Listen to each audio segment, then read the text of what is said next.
नमस्कार दोस्तों, आजकल एक नया सवाल पैदा हो गया है कि क्या कोई ऐसी दवा है ब्लैक फंगस के लिए जो ब्लैक फंगस होने के पहले ले ली जाए तो ब्लैक फंगस हो ही ना। इसको हम लोग मेडिकल टर्म में प्रोफाइलैक्टिक यूज़ कहते हैं।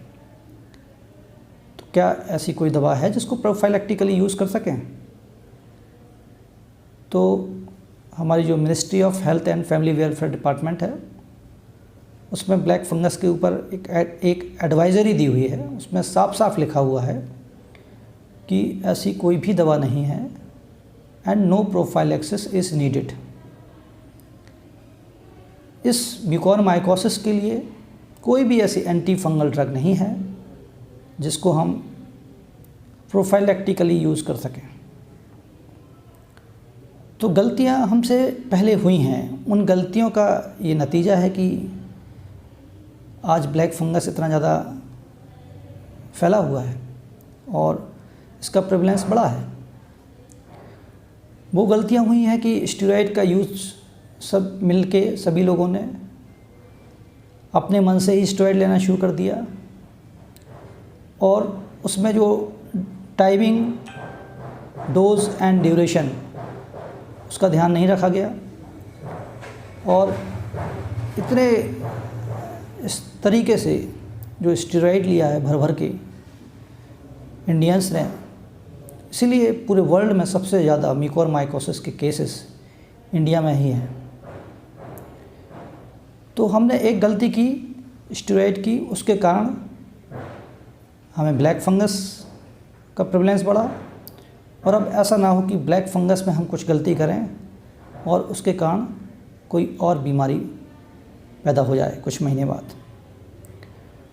तो एंटी फंगल ड्रग का बहुत जुडिशियस यूज़ होना चाहिए।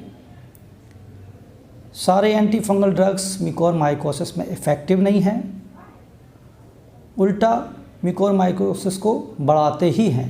कुछ एंटी फंगल ड्रग्स जैसे वोरिकोनाजोल है, वोरिकोनाजोल थेरेपी के बाद म्यूकोरमाइकोसिस के केसेस बढ़े हैं कि वोरिकोनाजोल एक एंटी फंगल ड्रग है।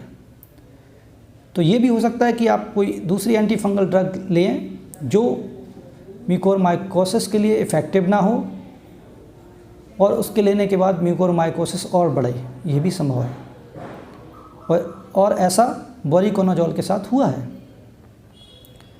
तो साफ साफ एडवाइजरी में लिखा हुआ है कि कौन कौन सी दवाएं इफ़ेक्टिव हैं। जैसे एम्फोटेरिसिन बी है,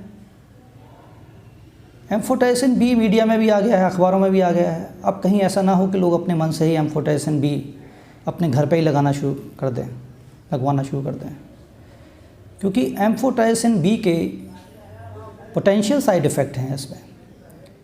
एम्फोटेरिसिन बी से किडनी को इंजरी होती है, किडनी के फेल होने का डर होता है, एनीमिया भी हो सकता है और कभी कभी पोटेशियम की कमी भी हो जाती है, इसको हाइपोकैलेमिया कहते हैं।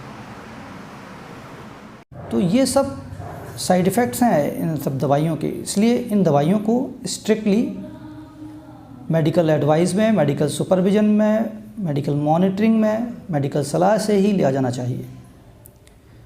और दूसरी जो भी एंटी फंगल ड्रग्स हैं वो इफ़ेक्टिव नहीं है इसमें बिल्कुल भी, और उनसे नुकसान ही हो सकता है। तो प्लीज़ इस बार स्टेरॉइड की तरह इसको अपने मन से ना लें, क्योंकि बहुत सारे ऐसे मेरे पास जानकारी या फ़ोन आते हैं कि वो पूछते हैं कि ये एंटी फंगल ड्रग ले सकते हैं क्या? नहीं ले सकते, कोई भी एंटी फंगल ड्रग इसमें नहीं ले सकते हैं।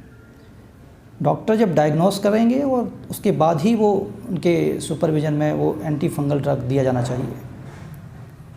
Thank you.